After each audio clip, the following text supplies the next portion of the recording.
This site is extremely important within the context of the county of Derbyshire because it's one of only 3 historic colliery sites that we now have in Derbyshire which are legally protected as scheduled monuments, and this is the best preserved of the lot.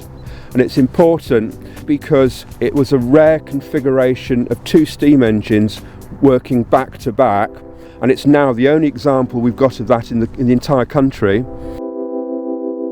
The main was structural repairs. It was in a very poor condition, the building and the headstocks. The main part of the work was all at higher level, steelwork repairs, shot blasting and painting, line work, mortar repairs on the main bodies of the building.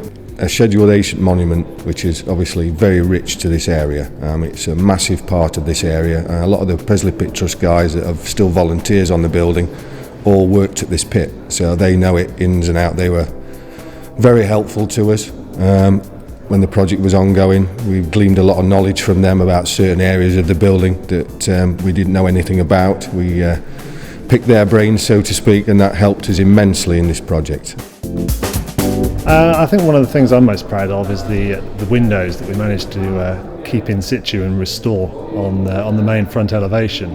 The original intention was to take those out because they did look to be quite corroded, but we managed through skill and hard work to keep those in situ, restore them in their place in the building. We therefore managed to keep the historic fabric intact, and we only actually ended up replacing 1 of them in total rather than the 4 or 5 that we had anticipated.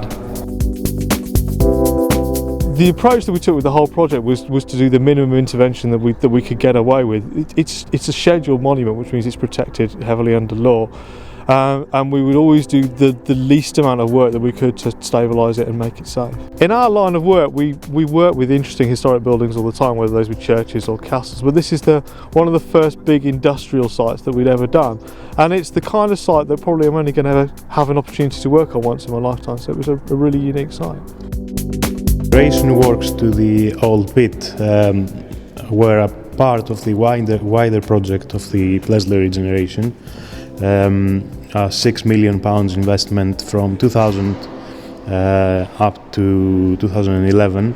After being involved on the project for 6 years and having seen the state it was before we start, I can now say that the investment that the National Conflict Programme made on the project and on the area has really paid dividends. The Trust really is involved in here as the legal owners of the site.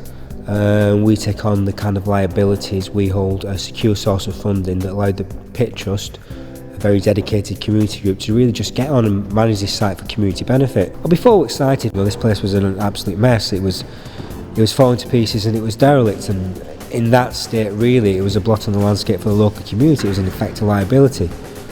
Doing the work, restoring the land on the country park next door, really provides the community with an asset, something they can be proud of, something that people will come and see.